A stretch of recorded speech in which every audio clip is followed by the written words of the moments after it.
सभी को नमस्कार। मैं डॉक्टर रश्मि पांडे आज आपके सामने काइंड्स ऑफ फैमिली का सेकंड पार्ट लेकर उपस्थित हुई हूँ, क्योंकि पिछला जो पार्ट था वो आपका परिवार का अर्थ, विशेषताएं एवं परिभाषाओं का था और उसमें प्रकार की चर्चा नहीं की गई थी। तो मैंने कहा था कि इसका सेकंड पार्ट बनाऊंगी।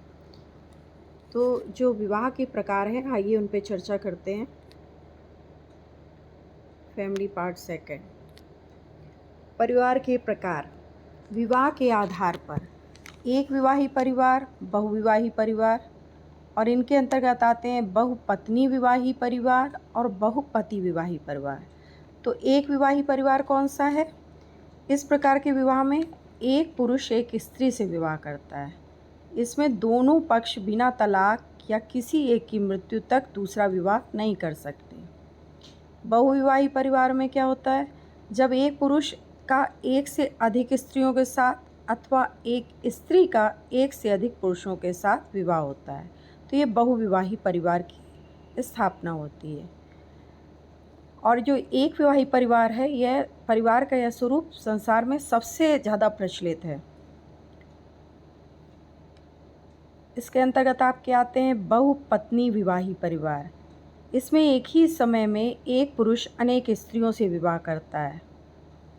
बहुपति विवाही परिवार में इस प्रकार के परिवार में स्त्री एक ही समय में अनेक पुरुषों से विवाह करती है। कभी कभी ये पुरुष आपस में भाई भी होते हैं, तो भ्रातक परिवार भी इसको बोला जाता है, जब अगर भाई ही होते हैं। अभ्रातक परिवार जिसमें कोई भी हो, और जब भ्रातक होते हैं जिनसे विवाह होता है एक स्त्री का, तो भ्रातक परिवार होता है। अत्यंत असंतुलन तथा निर्धन जीवन के कारण बहुपति विवाही का जन्म होता है। जब बहुत गरीबी हो या फिर जो है किसी भी समाज में बहुपत्नी विवाह तब होगा जब स्त्रियां अधिक होंगी, और बहुपति विवाह तब होगा जब पुरुष अधिक होंगे। तो ये जब असंतुलन होता है समाज में, तब इस प्रकार के विवाह होते हैं।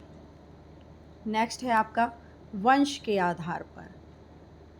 वंश के आधार पे कौन से हैं? पितृवंशी परिवार, मातृवंशी परिवार, उभयवंशी परिवार। पितृवंशी परिवार, इस प्रकार के परिवार में पुरुषों की प्रधानता होती है। वंश का नाम किससे चलता है? पिता के नाम से। उत्तराधिकार के नियम एवं वंश परंपराएं भी पिता के नाम से चलती हैं। संपत्ति का हस्तांतरण भी पिता से पुत्र को होता है। मातृवंशी परिवार में इसके विपरीत होता है। यहाँ पे वंश का नाम किससे चलता है? माता के नाम से। वंश में की जो परंपराएं हैं, उत्तराधिकार के नियम हैं आदि भी किसके नाम से चलते हैं? माता के ही नाम से चलते हैं। संपत्ति पर अधिकार माता के पश्चात पुत्री को प्राप्त होता है। जैसे पितृवंशी में पुत्र को प्राप्त होता है पिता का संपत्ति पे, उत्तराधिकार पे अधिकार, और मातृवंशी में माता की संपत्ति का अधिकार जो है या सत्ता का अधिकार वो किसको प्राप्त होता है? पुत्री को। उभयवंशी परिवार, यह वे परिवार होते हैं जिनमें वंश परंपरा तथा वंशानुगत संबंधों को विशेष महत्व नहीं दिया जाती, बल्कि वंश नाम का निर्धारण निकट संबंधियों के आधार पर किया जाता है। ना तो यह पिता के नाम पे होता है, ना माता के नाम पे चलता है, बल्कि ये जो निकट संबंधी हैं, बुआ हैं, मामा हैं, या इस प्रकार से जो निकट संबंधी हैं उभयवंशी परिवार में, उनके नाम से उत्तराधिकार या अन्य जो अधिकार प्राप्त होते हैं उन पे प्राप्त होते हैं। नेक्स्ट है अधिकार या सत्ता के अधिकार पर। अधिकार या सत्ता यानी जो अथॉरिटी है वो किसको किससे मिलती है? ये आपकी मातृ सत्तात्मक परिवार और पितृ सत्तात्मक परिवार। मातृ सत्तात्मक परिवार में क्या होता है? जिस परिवार का नियंत्रण माँ अथवा पत्नी अर्थात स्त्रियों में केंद्रित होता है, उस परिवार को क्या कहते हैं? मातृ सत्तात्मक परिवार। यानी माता की सत्ता चलती है, नियंत्रण माता अथवा पत्नी के हाथ में ही रहती है। विफ्राड ने माता के स्थान को अधिक महत्वपूर्ण बतलाया। इन परिवारों में वंश परंपरा पुरुष के नाम पर नहीं बल्कि पत्नी के नाम से चलती है, और असम में खासी, मालाबार के नायर आदि लोगों में मातृ सत्तात्मक परिवार पाए जाते हैं। पितृसत्तात्मक परिवार, इसमें जो सत्ता है वो पुरुष के हाथों में रहती है। वंश नाम पिता से चलता है और स्त्रियां भी किसके अधीन होती हैं? पुरुषों के अधीन। और ये जो परिवार हैं पितृसत्तात्मक, आधुनिक समय में सबसे अधिक दिखाई देते हैं। नेक्स्ट है आपका सदस्य संख्या के आधार पर। सदस्य संख्या यानी जो संख्या है वो कम और ज़्यादा जिसमें होती है, उसी प्रकार से परिवारों के नाम भी बदल जाते हैं। केंद्रीय या एकाकी परिवार, ये कौन से परिवार होते हैं? जिसमें सदस्य संख्या कम होती है। परिवार के सदस्यों में पति पत्नी तथा उनके अविवाहित संतानें ही होती हैं और ये परिवार आधुनिक समय में तेज़ी से बढ़ रहे हैं। आपके जो केंद्रीय कहिए या एकाकी परिवार, यह परिवार बहुत तेज़ी से इस समय समाज में बढ़ रहे हैं। दूसरा है संयुक्त परिवार।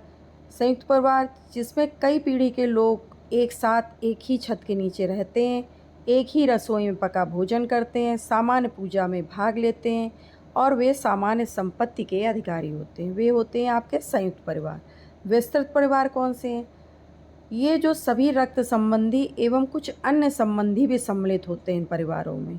ये एक पक्षी या तो मातृपक्ष के लोग होंगे या पितृपक्ष या द्विपक्षी भी हो सकते हैं। ऐसे परिवारों के सदस्यों की संख्या यानी दोनों पक्ष के लोग भी उपस्थित हो सकते हैं ऐसे परिवारों में। और ये जो परिवार होते हैं विस्तृत परिवार में कई पीढ़ियों के सदस्य एक साथ होते हैं, इसलिए इनकी संख्या बहुत ज़्यादा होती है।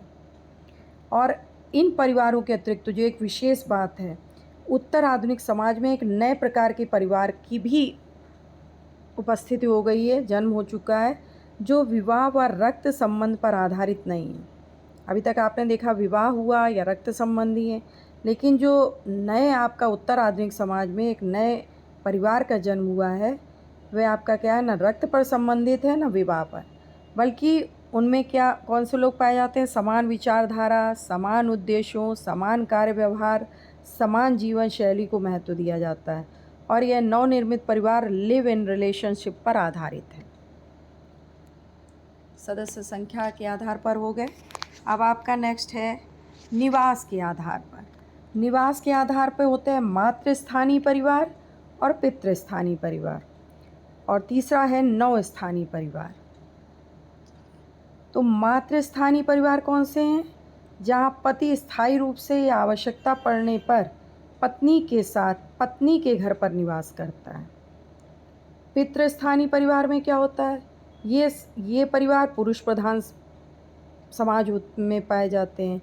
जो पुरुष प्रधान समाज है उनमें पितृस्थानीय परिवार पाए जाते हैं। और इसमें क्या होता है? विवाह के पश्चात पत्नी अपने पिता का घर छोड़ पति के घर पर निवास करती है। जैसा हम जहाँ पे रहते हैं आमतौर पे यही देखते हैं कि पत्नी अपना पिता का घर छोड़कर किसके घर जाती है? पति के घर। नवस्थानीय परिवार, जब पति अथवा पत्नी किसी के घर ना रहकर किसी नए स्थान पर जाकर रहने लगते हैं, तो ऐसे परिवार को हम नवस्थानीय परिवार कहते हैं। और आधुनिक युग में इसी प्रकार के परिवार अधिक देखने को मिल रहे हैं। केंद्रीय परिवार इसके उदाहरण पाए जाते हैं। अब हम देखते हैं कि परिवार में आधुनिक परिवर्तन कौन से हो रहे हैं। जो आधुनिक परिवर्तन हुए हैं, परिवारों में तेज़ी से परिवर्तन आ रहे हैं, जो औद्योगिकरण के कारण, नगरीकरण के कारण, अन्य व्यवस्थाओं के कारण जो चेंज हुआ है परिवारों में, वो किस प्रकार के परिवर्तन ला रहे हैं। तो ये परिवर्तन आपके कौन से हैं? 2 परिवर्तन उन्होंने बताया कि वह परिवर्तन जो परिवार के ढांचे या संरचना में हो रहे हैं और दूसरा जो परिवार के कार्यों में हो रहे हैं। तो हमारी जो संबंध है, हमारे जो कार्य बदल रहे हैं और पारिवारिक ढांचे में भी परिवर्तन आ रहा है। जैसे परिवार के आकार का घटना, परिवार के आकार का घटना। तो पहले जब कृषि प्रधान समाज होते थे तो बड़े परिवार होते थे, क्योंकि बड़े परिवारों की आवश्यकता भी पड़ती थी उनमें कार्य करने के लिए। कृषि घटती गई, परिवार घटते गए। औद्योगिकरण बढ़ने से क्या हुआ? परिवारों के स्वरूप में परिवर्तन हुआ। परिवार कम करने की विधियों ने परिवार की सदस्य संख्या को बहुत कम कर दिया और छोटे परिवारों का महत्व बढ़ने लगा। नेक्स्ट है आपका पति पत्नी के संबंध में परिवर्तन। संबंधों में क्या परिवर्तन आया है? पहले पति को परमेश्वर का दर्जा करके पति किसी भी प्रकार का जो कार्य करे, पत्नी को पीटे या गाली गलौज करे या उसके साथ घरेलू हिंसा करे, तो पत्नी सब कुछ सहन कर लेती थी।